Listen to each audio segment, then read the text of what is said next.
So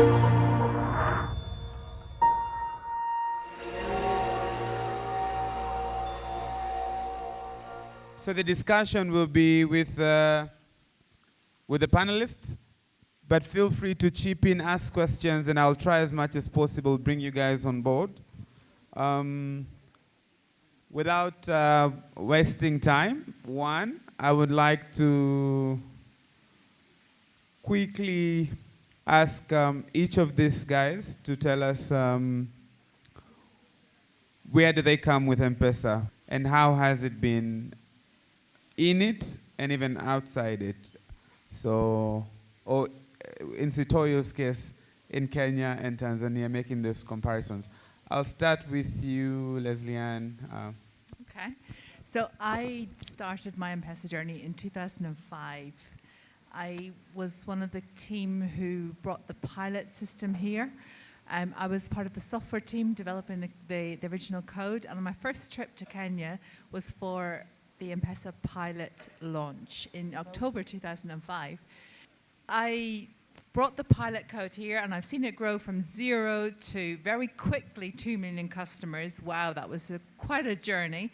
And I left M-Pesa as a Vodafone person in 2009. I came back in 2012 to get involved in Mshwari, in merchant propositions, in APIs.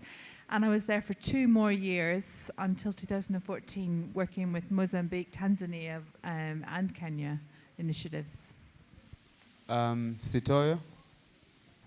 For me, M-Pesa, first time I got interacted with it was in 2006. That time I was working for Chevron, and it was the first time Safaricom were looking at setting up an M-Pesa agency outside the Safaricom ecosystem of agents. So when you see the aggregator model, that aggregator model was actually developed specifically for Chevron, or what we call, the brand that time was called Caltex. So that's the first time I interacted with the Vodafone team. And during the launch in March 2007, the only other company that actually had implemented M-Pesa was Caltex outside the general system. I joined Safaricom later in 2011 as head of M-Pesa strategy and business development, a role I held until 4 months ago when I joined on the same capacity here in Tanzania. And it's good to see the difference between M-Pesa in Kenya and M-Pesa here. I think in Tanzania, it's actually much more exciting than Kenya. In Kenya, we were striving to do things for the customer and a competition within ourselves, because we're the market leaders. It's 99.9% market share. When you come here, it's about 55% market share. There's Tigo and other competitors. So you fight for the customer as opposed to fighting within yourself, and that's the difference I see. Great. Nice one there. Innocent. Thank you, Elvis. My journey in mobile financial services started in 2007 when I joined Vodacom, and I got into the company to look after the M-Pesa operation support team, and that's when we were just talking about launching the product in Tanzania. So my role was to manage a team of 5 people, and our mandate was to make sure that M-Pesa is deployed, tested, and rolled out. I moved within the organization all the way to looking after the product department in 2012, of which I took that role for 2 years, and then moved down to South Africa to relaunch M-Pesa one more time, which was quite interesting. If you look at South Africa in comparison with Tanzania, you know, we in my opinion, I thought that Tanzania was a quite interesting market. However, South Africa, with its all up and downs, it's got a huge opportunity to get a product like M-Pesa go to the next level. But the hype that gets into Tanzania is what excites everybody in the world, and I'm proud to be part of it. I want to go back to Leslie Ann and just ask, so where did this, how did it start? Did it start as a money transfer model? It didn't. It completely didn't. It was microfinance. We were trying to model group activity. We were paying loans, dispersing loans. We were modeling groups and treasurers and merry-go-rounds. We were doing all the things that we want in the platform today, but it was too complicated. We could see in the focus groups when we did our user testing, we could see that people were struggling with Nokia phones and how to drive them. It was really a different world back in 2005 to today. And we could see then this little feature that we shoved in, we could see from the data that there was traction, there was something happening with it. And so as part of that, we actually relaunched M-Pesa with a much simpler user experience, with a different back office, and with that different launch marketing proposition. I like this data conversation. Anytime you go there, you definitely know you touch me straight in my heart. I want to move the mic to Sito, and probably on the same case. How much data or insights or evidence have you seen being utilized in the process of shaping this thing? Do you have moments where things changed as a result of an insight that was realized, or something you had intended to do, but based on some small insight, then you just tweak it a bit? I'll give two. One is a product that was launched on 27 November 2012, and it's a product that everyone knows is Mshwari. And Mshwari was born out of the frustration that Michael Joseph, Bob Collymore, and Isaac, the CEO of CBA, managing the trust account. And the idea was, why do we need a trust account? And in 2011, in November, we sat down, and I just joined, I was a couple of months old. And the first thing we said, okay, we're going to create a product that banks every single M-Pesa customer on day one. We break the trust. So the idea for Mshwari was that on day one, that time it was about 12.5 million customers, will have a bank account, and there will be no trust. That was the vision we were given. And we worked with that vision, and along the way, regulatory issues came up, and by and large, Mshwari was launched the way it was, where you have to opt in, which was not the ideal scenario, but it's glad to see it's got over 14 million customers. It's different in Tanzania. Yeah, all right. And then I think the biggest insights was on Lipa, in Kenya's Lipa and M-Pesa, because people used to pay using P2P, and then you, plus a withdrawal fee. So it was called Tuma na ya kutoa. And we used the buy goods functionality, which had already existed since 2008, and tweaked it. Yeah, oh, thank you very much. And it was relaunched in 2013, November, around there. And today it does about 30 billion Kenya shillings worth of transactions per month, which is 6 times larger than the card market in Kenya, which has been there for the last 40, 50 years. So it's a remarkable achievement for Safaricom. Good. Innocent, in your old days at Vodacom, insights, evidence, what moments, at what point did you use evidence or insights in trying to just see how things are going? And then did you take a different trajectory based on the insights that you were getting from data or research that you were conducting? Sure, thank you. I think insights have driven M-Pesa from launch, actually, for Vodacom. And the best example was when we launched the product for the first time, and customers would send money to areas that agents do not exist, and then the receivers will request for reversals. This drove the drive of distribution to these areas that didn't have agent. So what we did was to find out the number of reversals and where these reversals were location-wise, and then we did drive agent rollout to these areas that didn't have agents. The second example I could give you was the famous innovation whereby when you send money, you see the name of a customer you're sending money to. This was also driven majorly with reverses. So customers would send money, and unfortunately they got the number wrong and they would request for reverses. And we were like, what can we do to eliminate this? One of the research that we did, and we did all this rudimental research, pick up a group of customers that have sent money to a wrong number, call them, listen to what they're saying, and ask them what would we do to make it better.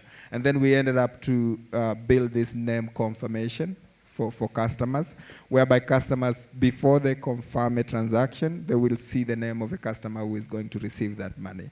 And all this is driven by data that came through the customer care services. So with me, with my tech hat on and my risk profiling hat on, all the rest of it, I keep watching the data. And the two things that came to me with the whole, we fixed one problem, but what more problems do we create? So we fixed the problem of reversals by showing names, but my two things that I keep watching in that data is what other services have we inadvertently created for good or bad? And are there any fraud loopholes we need to be really careful of? And we had a conversation, Elvis and I, just yesterday, and he told me that when he was doing his new rental agreement, he used that identity check service to verify that the person he was paying was correct. Now, that's not the intention of it. The intention was to make sure you were sending money to the right person. But it's turned itself into something that, for free, you can just check somebody's name, for good or for bad. For good in Elvis's case, but actually it made me think, what are we doing to protect our financially less literate communities when someone calls them up and they know their name because they found it out through a name check service? How do we then deal with that? Will that person trust more because their name is known to the caller? I don't know. What do you think? Yeah, now you can see what I've been dealing with all the time.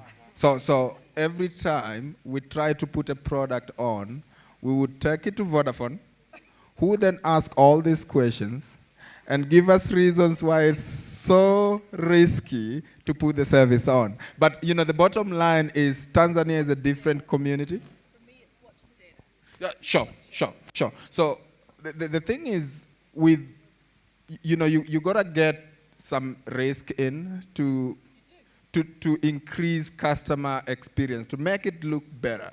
And yes, we had a lot of those. So we had to monitor that USSD transaction. And there are two data streams, by the way, that you look at. You would look at customers who've started a transaction and killed it, right? And then we would be able to see how many customers are using this USD service just like Elvis was using it, and how many are actually going through the customer experience we wanted to see. And then we eliminated these customers. I think Kenya stole your idea and they implemented it the other day.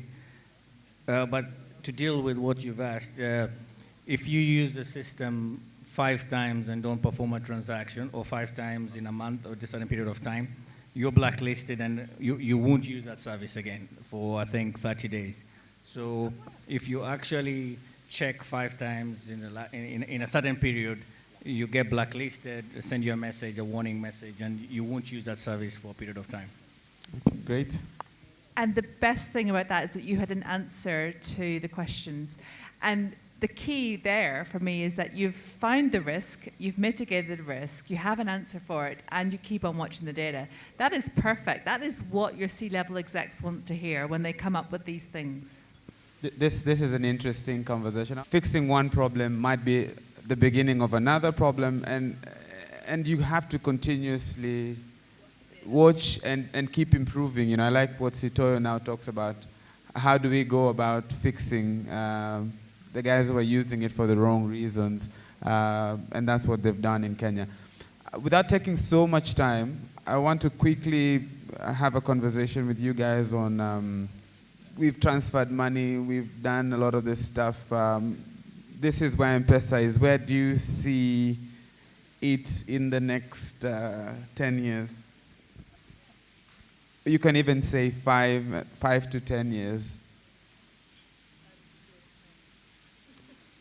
So Elvis, I think M-Pesa has solved a fundamental problem, which is money transfer. You know, it's given us ability to move money from one point to another, quick, safe, and secure. And that has been covered. The question that is critical, and you've asked that, is what is it in the next few years? And I think if you put a customer in the middle of all this, a customer has got multiple needs. They send money, but also they buy, also they save, they borrow. And the way I look at M-Pesa is to solve these daily needs that a customer have, and the customer use his wallet to transact daily. If M-Pesa can move into that direction, we look at a brighter future for mobile money to resolve such kind of transaction needs. Moving from digital payments, which is what is popular with at the moment, to digitizing money, and a situation where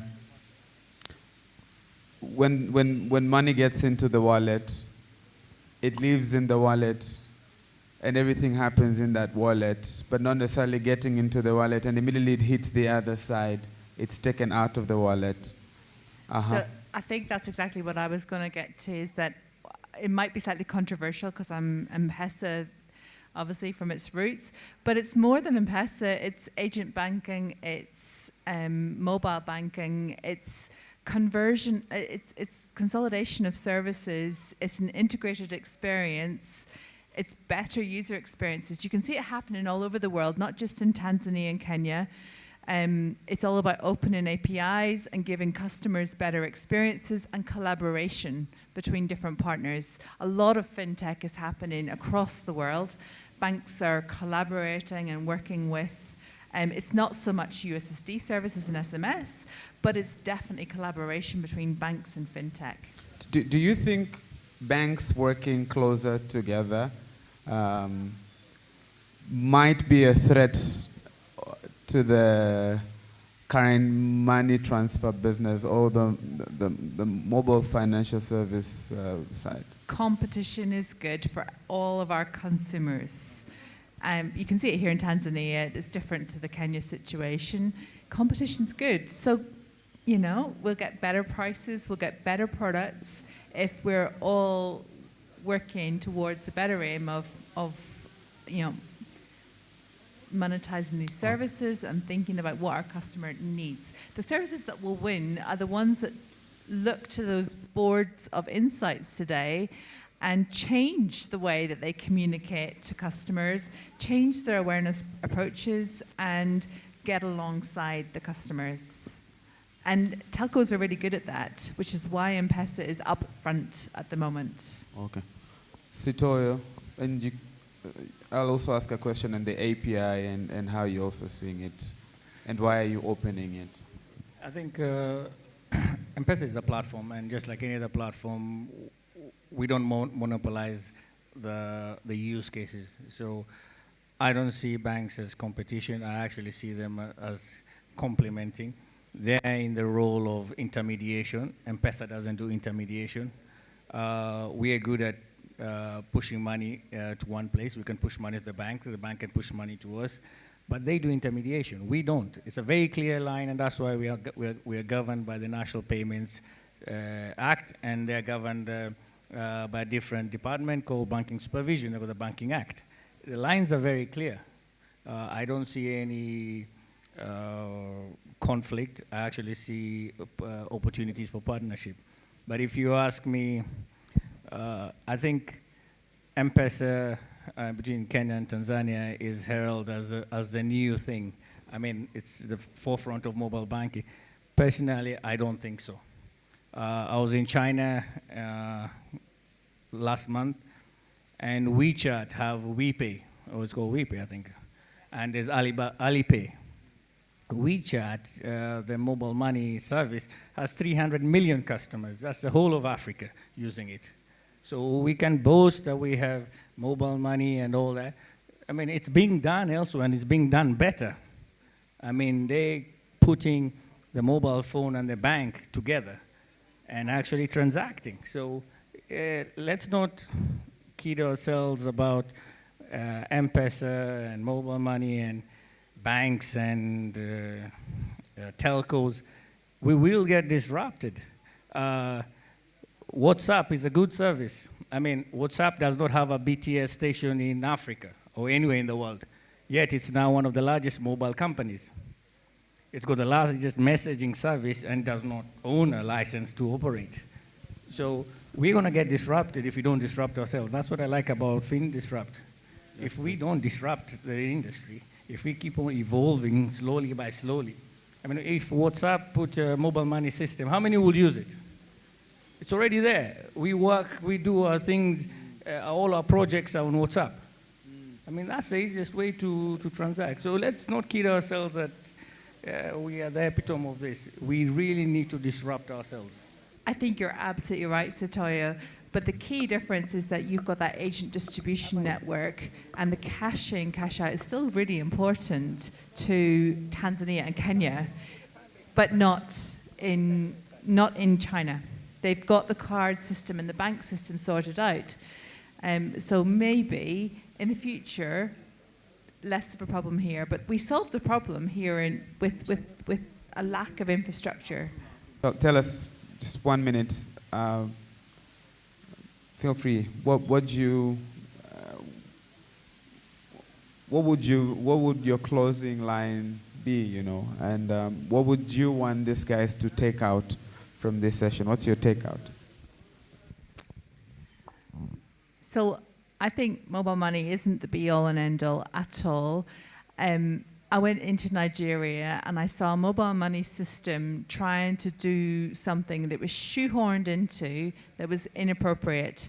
They were giving fertilizer subsidies to farmers all in 1 week of the year with no signal coverage. Farmers who didn't really know much about dial and USSD, had no credit, needed credit to do it, and some of them didn't have a phone. It was the wrong technology, but technology was the answer. We put in place a different system that involved NFC cards and tablets, and it transformed that fertilizer distribution problem and made the data records transparent, and they were delivered back to the central servers offline over the course of a week because we didn't need authorization online. What we needed was data recording.